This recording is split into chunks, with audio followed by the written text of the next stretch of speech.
Good morning! Samahan niyo ako ngayon mamasyal. Pupunta ako ngayon sa Takao-san o Mount Takao sa Hachioji, Tokyo. Nandito ako ngayon sa Shinjuku Station para i-claim yung ticket ko. Matagal ko nang plinano itong trip kong ito. And now is the perfect time para magpunta doon. And here's my outfit for today. Nakailang layers din ako ng tech heat para lang mairawas tong OOTD na to. Magla-lunch muna ako before akong bumiyahe. Dito ako kakain ngayon sa Kare House. Dito sa vending machine mo order and then ibibigay mo na lang tong ticket na to sa loob. Sobrang bilis lang ng pag-serve nila dito ng pagkain. Halos wala pang 1 minute and ito na nga yung in-order ko. Hamburger curry. Ang curry dito sa Japan mas rich ang aroma at flavor at talagang masarap din. Pagkatapos kong kumain, sumakay na ako ng train. And 47 minutes ang biyahe. Alas 2 na ng hapon nang dumating ako. Marami akong nakasabayang pupunta rin sa Mount Takao. Papunta na ako kung saan yung sakayan ng chairlift. Isa yun sa mga attraction dito. Meron din coffee shop akong nadaanan. Kaya lang nung tsinag ko yung price, ang mahal. Marami ring bilihan dito ng mga pasalubungan, souvenirs. May mangilan-ngilan ding mga restaurants. And ito na nga yung station or lugar kung saan sasakay ng chairlift. Nag-decide akong chairlift ang sasakyan ko pataas ng bundok. And then cable car naman pagpababa. And ito yung mga price ng mga tickets. Sa kinuha kong package magkasama na yun, mamimili ka kung chairlift or cable car. And ito na nga yung daan papunta doon sa sakayan. Napansin ko mas kakaunti yung mga sumasakay ng pataas. Mas maganda nga naman yung view kapag pababa. Pero para sa akin okay lang yun. Pareho ko naman kasi silang matatry. And ayan, nakasakay na nga ako. Sa umpisa mababa pa lang. And then papataas na ng papataas. Tapos paganda na rin ang paganda yung nakikita kong tanawin. Kaya ako sinabi ngayon yung perfect time kasi autumn. Ang gaganda ng mga kulay ng mga puno. Grabe, ang sarap-sarap sa feeling at talagang nakaka-enjoy. 12 minutes nga pala yung tinatagal paakyat. Kaya talagang may enjoy mo yung ride. Tingnan nyo kung gaano siya kataas. At nung matarik na nga yung daanan, nagkaroon na ng safety net. Kaya safe pa rin kahit malaglag ka kasi may sasalo sa'yo. Napakalalim pala nito. Medyo nakakalula pag tumitingin ka sa baba. At sa kalagitnaan ng biyahe may mga photographers na nagtitake ng pictures. Tapos pwede mong i-claim yun pagbaba mo. Ito yung view nung lumingon ako sa likod.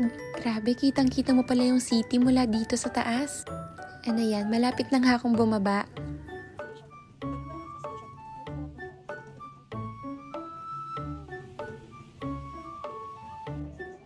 At nagulat ako nung pagbaba ko, sobrang haba ng pila. Sumalubong na nga sa akin si ate at pinakita niya yung picture ko kanina. 1,000 yen yan o nasa 400 pesos. Mahal no?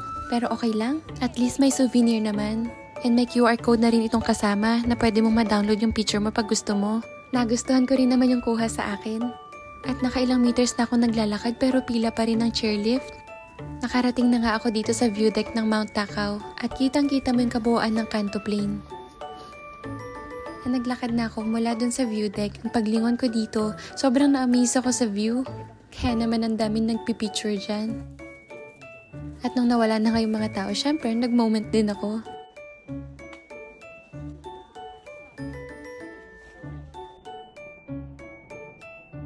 O diba, sinulit-sulit ko talaga mag-take ng videos. Naglakad-lakad na ulit ako. Banda rito may mga bilihan ulit ng souvenirs at saka pasalubong. Nakita ko tong mga maskara. Kung napanood yun ng Kimetsu no Yaiba, alam niyo yung mga yan. Nakarating na nga ako dito sa Sarukoen or Monkey Park. Kasama ito sa package na in-avail ko. Pagpasok ko sa park, may nagpe-perform na nga na monkey.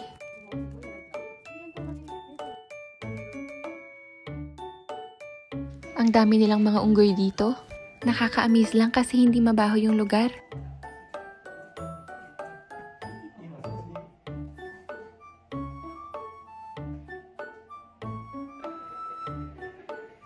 Akala ko ito na yun pero meron pa palang daan papunta sa taas na kung saan mas makikita mo silang lahat.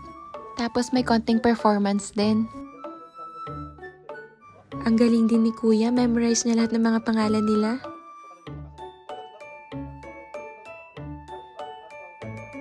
Nung natapos na yung show, nagstay muna ako dito sa taas. Kasi naman, ang ganda-ganda ng langit. Halos pa sunset na rin. Ang ganda rin talaga ng view mula dito. Nakarating na nga ako dito sa station ng cable car. Pero hindi muna ako bababa. Maghahanap muna ako ng pagkain. Kahit dito sa cable car, mahaba pa rin yung pila pababa. Tapos nakita ko tong Takao Cheese Tart. 280 yan kada piraso. Kaya bumili lang din ako ng isa para matikman. At grabe, as in napakasarap niyan.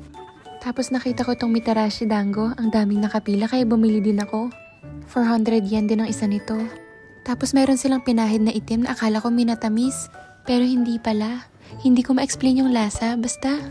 Pero naririnig ko sa ibang mga kumakain, oishi daw. Pero yung loob lasang karyoka. Pagbalik ko sa pila ng cable car, grabe, sobrang haba na.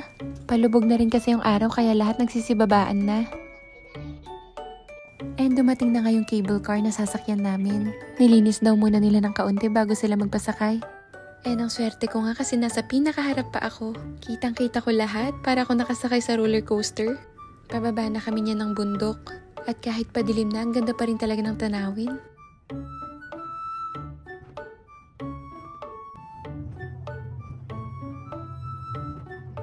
Nakababa na ako nito sa cable car.